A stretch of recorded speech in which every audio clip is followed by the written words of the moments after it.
ජීවිතය කියන්නේ මහා අරුම්පුතුම් තැනක්. ඒ තැන්වලින් ලස්සන එක තැනක් තියෙනවා. ඒ තමයි ඉස්කෝලේ.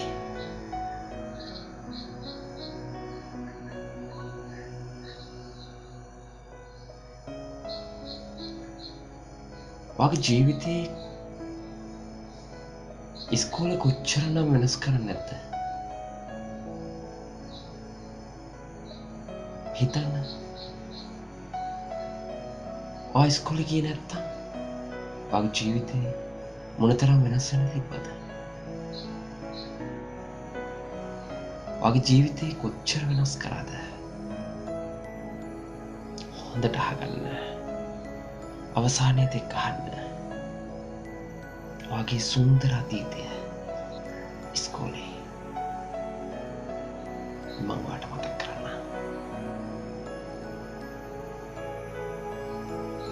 අපිට ආයෙත් ඒ කාලේට යන්න තියෙනවා කියලා හිතන තමන්ගේ ජීවිතයේ වැදගත්ම තැන් කීයක් නම් ඔයාගේ ජීවිතේ තියෙනවා? ඒ ප්‍රශ්නේ ඔයාගෙන් ඇහුවොත් ඔයා දෙන උත්තරය මොකක්ද? ඔයා දෙයි. මගේ ජීවිතයේ තියෙන ලස්සනම කාලේ මට ආයෙත් යන්න හිතෙන කාලේ තමයි මගේ පාසල් කාලේ කියලා. ඒක ඔයා විතරක් නෙමෙයි.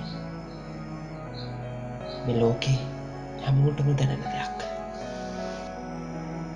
ඔයාගේ ජීවිතය තුළ ඔයා කී පාරක් නම් පාසල් ජීවිතය ගැන මතක් කරලා තියෙනවද? ඔයා කී දෙනෙක් එක්කලා ඔයාගේ පාසල ගැන ඒ කාලේ කරපු සුන්දර දේවල් ගැන මතක් කර කර වර්ණනා කරලා තියෙනවද? ඔයාට මතකද? ඒ සුන්දර කාලේ ආයෙත් ඒ සුදු කුට කලසම සුදු ෂර්ට් එක ඇඳගෙන බෑග් එක දාගෙන මේ පාසලට යන්න තියෙනවා. ඒ කාලේ වෙච්ච අඩුපාඩු මගහැරිච්ච දේවල් ආයෙත් ඒ කාලේට යන්න තිබුණා මම ඒ සියල්ල හදාගන්නවා කියලා ඔයා කී දෙනෙක් එක්ක කියලාද? ඒ කාලේ නම් මාරයි කියලා කී දෙනෙක් එක්කලා කියලාද? ඒ කාලේ ජීවිතේට ආයෙත් ඔයාට එන්නේ නැහැ. ඔයාට ඒ කාලේ කොච්චරනම් යාළුවෝ නැද්ද? හොඳම යාළුවෝ. ඔයා ඒගොල්ලෝ එක්කලා එකට ඉගෙන ගන්න නැද්ද? එකට ක්‍රීඩා කරන්නේ නැද්ද? එකට සෙල්ලම් කරන්නේ නැද්ද? එකට කන්න බොන්නේ නැද්ද? ඒ කාලේ කොච්චරනම් සුන්දරද නේද? ආත් ඒ කාලේට යන්න තියෙනවා. ඔයාට මතකද පාසලට ඉස්සෙල්ලාම ආපු දවස්? එදා ඔයාට ගොඩාක් යාළුවෝ වුණා. ඒගොල්ලෝ එක්ක ඔයාගේ විස්තර බෙදාගත්තු ආකාරය ඔයාට මතකද? ඔයාගේ කෑම එක බෙදාගෙන කාපු විදිහ ඔයාට මතකද? ආයෙත් ඒ පොඩි කාලයක් සුන්දර කාලයක් ඔයාට එන්නේ නැහැ.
ඉස්කෝලේ ඔයාට කොච්චර නම් දේවල් මගහැරුණාද කියලා හිතුවද? ඒ මගහැරිච්ච දේවල් ඔයා හදාගත්තද? හිතන්න. ඔයාට මගහැරිච්ච දේවල්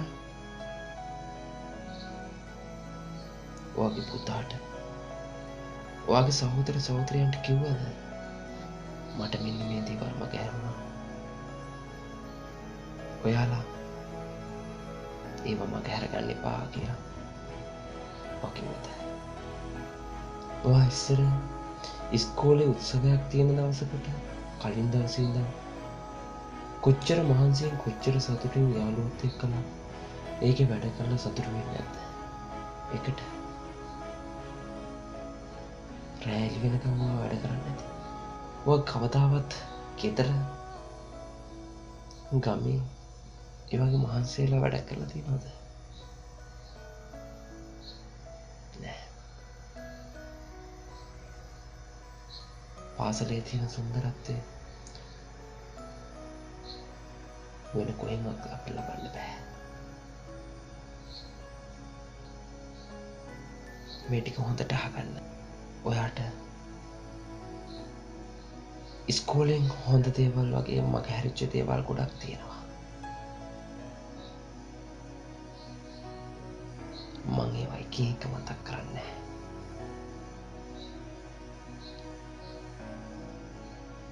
ඔයාගේ යුතුයකම තමයි ඔයාගේ පුතාට, ඔයාගේ දුවට, ඔයාගේ සහෝදර සහෝදරියන්ට